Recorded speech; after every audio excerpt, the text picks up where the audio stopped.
Hello everyone, I welcome you all doctor Amit academy RAS। और आज हम हमारी 100 टेस्ट की सीरीज का टेस्ट नंबर 24 डिस्कस करने वाले हैं।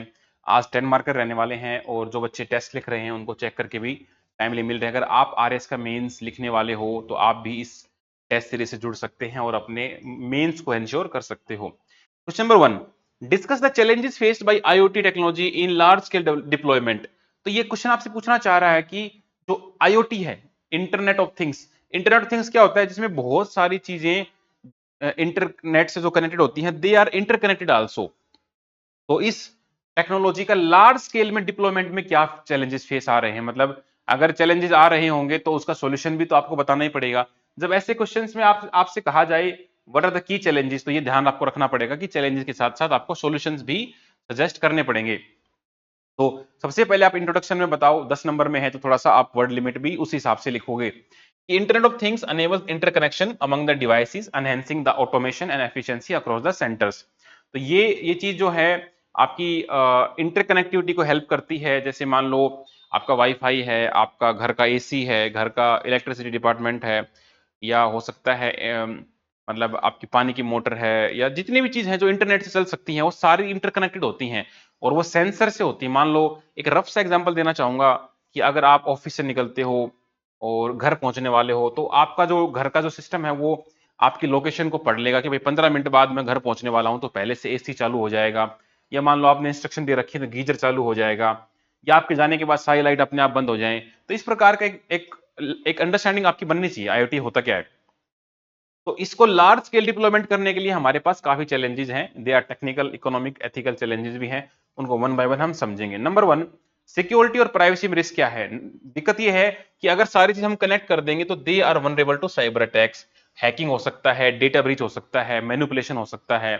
और हमारे पास इतना अभी रोबस्ट इंक्रिप्शन सिस्टम नहीं है जो कि अनऑथोराइज एक्सेस को रोक पाए। मान लो मेरे घर का सारा सिस्टम ही किसी के हाथ में आ जाए और सिंगल क्लिक पर I am no way to defend myself, मेरा पैसा, फाइनेंस, घर, सिक्योरिटी, प्राइवेसी, कैमरा, सब कोई दूसरा एक्सेस कर सकता है, तो मेरे लिए बहुत बुरा हो सकता है। एग्जाम्पल ऐसा 2016 में मिराइट बॉटनेट अटैक हुआ था, जिसने काफी इंटरनेट पे मतलब डिसरप्शन फैलाए थे। तो आप क्या करो इसमें, एक तो आप मैंडेटरी साइबर सिक्योरिटी सर्टिफिकेशन जारी कर दो कि जिसके बगैर ऑथोराइजेशन हो ही ना पाए। दूसरा, आपका जो एंड टू एंड इंस्क्रिप्शन है वो अडॉप्ट करो और रेगुलरली सॉफ्टवेयर को अपडेट करते रहो। दूसरा चैलेंज हमारे पास आ रहा है हाई एनर्जी कंजप्शन का। आप इतने सारे डिवाइस रखते हो, वो डेटा को कलेक्ट करेंगे, ट्रांसमिट करेंगे, ऑपरेट करेंगे, तो इसके लिए एक हाई एनर्जी कंजप्शन आपको लेना होगा, जो कि सब्सटेंशियल अमाउंट ऑफ एनर्जी होगा और सस्टेन भी करना है आपको। तो इसमें थाउजेंड्स ऑफ इंटरकनेक्टेड सेंसर्स होंगे तो वहां पर डिसरप्शन भी आ सकता है। सॉल्यूशन क्या हो सकता है कि आप एनर्जी एफिशिएंट प्रोटोकॉल्स लेके आओ, लाइक जिगबी, लोरा वैन करके, और आप ऐसे डेवलप करो जो रिन्यूएबल एनर्जी से चलने लगे, सेल्फ सफिशिएंट हो जाए। तो ये एक सॉल्यूशन हो गया। तीसरा है लैक ऑफ स्टैंडर्डाइजेशन। तो आपके पास अभी ये चीज नई नई डेवलप हुई है, तो आपके पास क्या अभी यूनिवर्सल प्रोटोकॉल डेटा फॉर्मेट्स नहीं है जो इसकी मैन्युफैक्चरिंग को, इसकी ऑपरेटिंग को रेगुलेट कर पाए। सॉल्यूशन ये हो सकता है कि आप इसके लिए अभी जो ऐसे स्टैंडर्ड है वो बना सकते हो और उनको इंप्लीमेंट भी कर सकते हो। इसमें इंडस्ट्री कोलैबोरेशन करे ओपन सोर्स प्लेटफॉर्म के साथ, तो वो भी बेहतर हो सकता है। Number 4, scalability and network congestion. तो इतने बड़े लेवल पर आप उसको, इस नेटवर्क को बनाना, it can create congestion, data processing delay हो सकते हैं।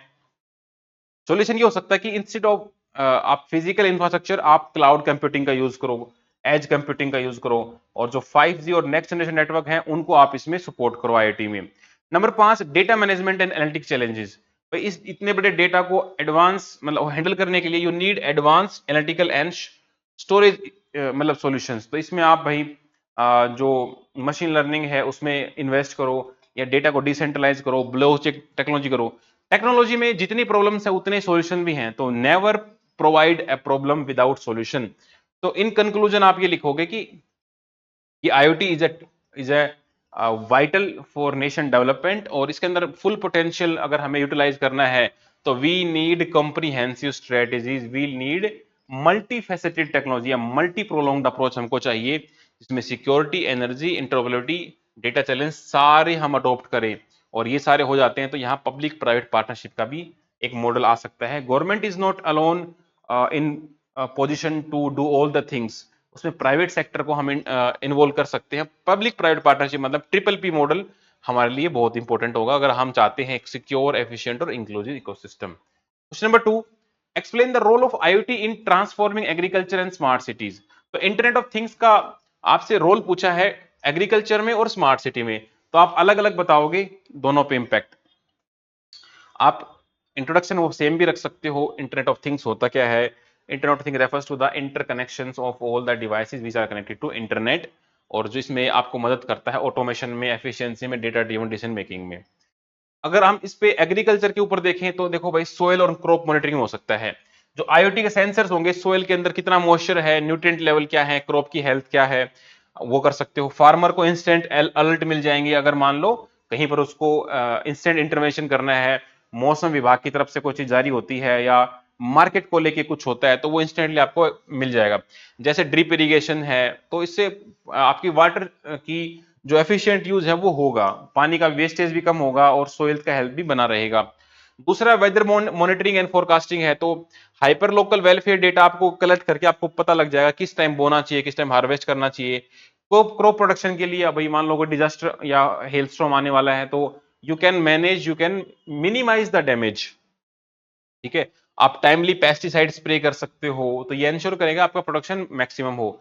लाइव स्टॉक मैनेजमेंट, जीपीएस और आरएफआईडी एनेबल्ड डिवाइस मॉनिटर है ना, तो आपके लाइव स्टॉक की हेल्थ भी मेंटेन करेगा। तो उनको हम उस डिवाइस पहना सकते हैं जिसको स्मार्ट कॉलर्स बोलते हैं, तो हमें पता लग जाए कि वो कहाँ कहाँ जा रहे हैं, उनके अंदर कोई बीमारी आ रही तो उसको अर्ली रूप से डिटेक्ट करके हम उसको टैकल कर सकते हैं। तो लाइव स्टॉक प्लस आपकी क्रॉप दोनों को ही हम टैकल कर पाएंगे तो बेहतर हो पाएगा, और इसको हम क्या बोलते हैं? मिक्स्ड फार्मिंग बोलते हैं। तो सॉल्यूशन क्या है इसमें, मतलब जो चैलेंजेस हैं उसके लिए भाई आपको देखो, जो आईओटी है वो स्मॉल और मार्जिनल फार्मर के लिए आपको थोड़ा सा इकोनॉमिकल डेवलप करना पड़ेगा। रूरल एरिया में आपके पास अभी डिजिटल डिवाइड है, इंफ्रास्ट्रक्चर नहीं है, high speed internet 5G penetration नहीं है। ऑल्दो गवर्नमेंट भारत नेट के थ्रू कोशिश कर रही है कि हम हर पंचायत में पहुंचा पाए। दूसरा स्मार्ट फार्मिंग टूल है, गवर्नमेंट यहाँ पर सब्सिडी भी दे रही है डिजिटल इंडिया के तहत। अब स्मार्ट सिटी में क्या रोल है आईओटी का? Traffic and mobility management. जो आईओटी के सेंसर्स हैं, they can manage the traffic flow, congestion, है ना। जैसे क्या होता है कि मान लो बेंगलोर का एग्जांपल ले लें, अगर वहां पर आईओटी एनेबल्ड होगा तो you can divert the traffic. एक जगह पर बहुत ज्यादा ट्रैफिक इकट्ठा हो रहा है तो you can reduce the congestions. दूसरा वेस्ट मैनेजमेंट, बड़े शहरों में खासकर मेट्रो सिटीज में वेस्ट मैनेजमेंट का बहुत इशू है, तो वहां पर अगर आपको अगर सेग्रीगेशन में कुछ हेल्प मिल जाए या फिर डिकम्पोजिशन में हेल्प मिल जाए, या यू कैन ट्रैक कि कहाँ कहाँ पर कितना कूड़ा इकट्ठा हो रहा है, उसको हम अर्ली डिटेक्शन कर पाए। तो पुणे में स्मार्ट ग्रीन इनिशिएटिव है स्मार्ट सिटी मिशन के तहत, तो वहां पर आप ये एग्जांपल लिख सकते हो। एनर्जी मैनेजमेंट और स्मार्ट लाइटिंग, तो यहाँ पर स्ट्रीट लाइटिंग्स हैं, पेडेस्ट्रियन है, व्हीकलर मूवमेंट, और उसमें ये होता है कि मतलब जहां जहां पर रिक्वायर्ड है वहां वहां पर वो चीज जले तो वो एफिशिएंटली यूज हो पाए। जैसे आप देखोगे कि आपका मोबाइल है, छोटा सा है, जब आप मोबाइल को रख देते हो तो 30 सेकंड के बाद, 1 मिनट के बाद वो अपने आप को बंद कर लेता है, स्लीप मोड में चला जाता है। तो ऐसा नहीं कि लाइट जलती ही रहे। तो ये सारी चीजें लाइटिंग में भी, एनर्जी मैनेजमेंट में आपको हेल्प कर सकती हैं। फॉर एग्जांपल भोपाल की स्मार्ट स्ट्रीट लाइटिंग प्रोजेक्ट है जिसमें 40% तक कंजप्शन वगैरह कम हो जाए। मान लो वहां पर कोई नहीं है, स्ट्रीट पर कोई नहीं जा रहा है, कोई नहीं घूम रहा है, तो वहां पर वो बंद हो जाती हैं। जैसे कोई भी स्ट्रीट मान लो, रात के 12 बजे से लेके सुबह के 4-5 बजे तक वहां पर ऑलमोस्ट कोई नहीं घूमता होगा, तो वहां पर लाइट डिम हो जाएं या बंद ही हो जाएं इस प्रकार से, या मूवमेंट होते ही दोबारा चालू हो जाए, इस प्रकार के चैलेंजेस आप सोच सकते हो। We need to integrate smart city project with the citizen engagement app, कि हमें पता रहे, लोगों का फीडबैक भी लेना जरूरी है। हम इसमें साइबर सिक्योरिटी को भी ध्यान में रखेंगे। हम पब्लिक प्राइवेट पार्टनरशिप, कोई भी मेजर प्रोजेक्ट होगा तो आपको ट्रिपल पी मॉडल तो एंगेज करना ही पड़ेगा। आइदर हाईवे का हो, एजुकेशन का हो, इंडस्ट्रीज का हो, तो प्राइवेट पार्टिसिपेशन तो हर जगह गवर्नमेंट चाहती ही है। इवन इसरो में भी प्राइवेट पार्टिसिपेशन अभी आ रहा है, रेलवे में भी आ रहा है। तो इन कंक्लूजन आप ये बोलोगे कि IoT offers transformative potential in agriculture and smart city by enabling data driven automated solutions। Productivity बढ़ जाएगी, सस्टेनेबिलिटी बढ़ जाएगी, अर्बन लिविंग स्टैंडर्ड अच्छे हो जाएंगे। बट हमारे सामने जो चैलेंज है उनको भी हमें डील करना पड़ेगा। हमें स्केल का इशू है, डिजिटल इंफ्रास्ट्रक्चर का इशू है, प्राइवेसी का इशू है, या हो सकता है भाई एनर्जी कंजप्शन का भी इशू हो सकता है, बिकॉज इतना बड़ा इंफ्रास्ट्रक्चर एनर्जी भी चाहिए उसके लिए, तो हम एनर्जी सफिशिएंट भी हमको होना पड़ेगा। इसमें inclusive growth, digital technology, solar based renewable energy, वो सारे पॉइंट आपको लिखने चाहिए। Question number 3, social justice is not a constitutional aspiration but A governance necessity. कि मतलब जो सोशल जस्टिस है, सामाजिक न्याय है, वो सिर्फ एक संविधान के द्वारा थोपी गई कोई नेसेसिटी नहीं है, लेकिन गवर्नेंस अच्छी करने के लिए वो एक नेसेसिटी भी है। आपको एग्जांपल देने पड़ेंगे। कहने का पर्पज ये है कि संविधान में तो लिखा ही है सोशल जस्टिस होना चाहिए, लेकिन उसके अलावा भी आपको अपनी गवर्नेंस अच्छे से चलानी है, तो वहां पर आपको ये करना ही चाहिए, मस्ट है। इसको प्रूफ करना है आपको, तो आपको आर्टिकल भी लिखने पड़ेंगे, आपको डीपीएसपी भी लिखने पड़ेंगे, उस प्रकार से इसको आप अच्छे से हैंडल कर पाओगे। तो देखो, सोशल जस्टिस का मतलब क्या होता है कि आप जितने भी रिसोर्सेज हैं उनको फेयर एंड जस्ट डिस्ट्रीब्यूट करो, लोगों में अपॉर्चुनिटी सबको मिले, प्रिविलेज खत्म कर दो। तो ये हमारी कॉन्स्टिट्यूशनल एस्पिरेशंस भी है। थ्रू हम देखते हैं प्रेम्बल में भी सोशल जस्टिस की बात हुई है, फंडामेंटल राइट में भी, डीपीएसपी में, लेकिन ये हमारी गवर्नेंस की एक प्रायोरिटी भी है, ताकि हमारा डेवलपमेंट, इंक्लूसिव डेवलपमेंट हो, नेशनल यूनिटी हो और सोशल हार्मनी बनी रहे। देखो, आपको कहाँ कहाँ संविधान में सोशल जस्टिस के प्रोविजन मिलते हैं? प्रियम्बल में, फंडामेंटल राइट में, डीपीएस। प्रियम्बल में आपको देखोगे जस्टिस, सोशल, इकोनॉमिक, पॉलिटिकल, तो ये हमारा फंडामेंटल ऑब्जेक्टिव भी है, तो यहाँ पर सोशल जस्टिस तो आ ही गया। फंडामेंटल राइट्स में आप देखोगे तो right to equality before law, article 14, abolition of untouchability, article 17, right against exploitation, article 23 और 24। ठीक है। डीपीएसपी में आप देखोगे कि भाई economic and education interest weaker section के प्रोटेक्ट करने हैं, equal pay for equal work देना है, आर्टिकल 39D। तो काफी सारी चीजें हैं जो आपको देना ही चाहिए। तो अब ये तो हमारा हो गया constitution. Why social justice is a governance necessity. देखो, गवर्नेंस जो है it must bridge the gap between the historical and systematic gap. जो हिस्टोरिकल इनजस्टिस हुआ है लोगों के साथ, गवर्नेंस को वो दूर करना चाहिए। गवर्नमेंट का वेलफेयर, जैसे सरकार ने अमेंडमेंट लेके आई 103, उससे उन्होंने रिजर्वेशन देने की कोशिश करी। इंक्लूसिव डेवलपमेंट के लिए पीएम की विश्वकर्मा स्कीम आई, ऐसे स्कीम आप मेंशन करते चलो। इलेक्टोरल रिफॉर्म्स आप देख रहे हो, वहां पर वाइडर पार्टिसिपेशन, एनआरआई का भी आ रहा है, शेड्यूल ट्राइब की लिस्ट को अपडेट किया जा रहा है, एससी में भी अभी सब कैटेगराइजेशन हुआ है।